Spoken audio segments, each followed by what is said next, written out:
Bonjour, dans cette capsule vidéo, on va vous montrer les différentes étapes de la réalisation du CPP. On commence par mesurer le diamètre mésio-distal de la dent concernée. En fonction de ce diamètre, on va choisir le numéro de la CPP correspondant. Il convient de choisir la plus petite coiffe pouvant s'adapter et elle doit présenter une certaine résistance. Une fois le numéro de la CPP choisi, on va passer à la préparation de la dent.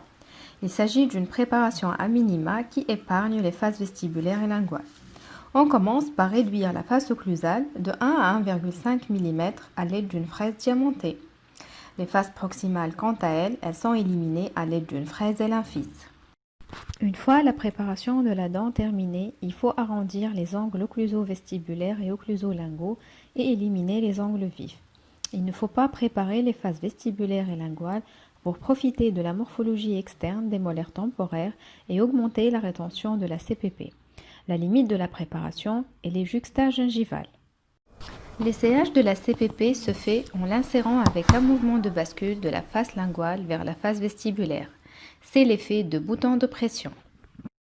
Si lors de l'essayage il y a un blanchiment de la gencive, il s'agit d'une compression. Dans ce cas, il faut éliminer les excès à l'aide de fraises transmétalliques, melettes roses aux ciseaux courbes, sans oublier d'adoucir les zones de découpe.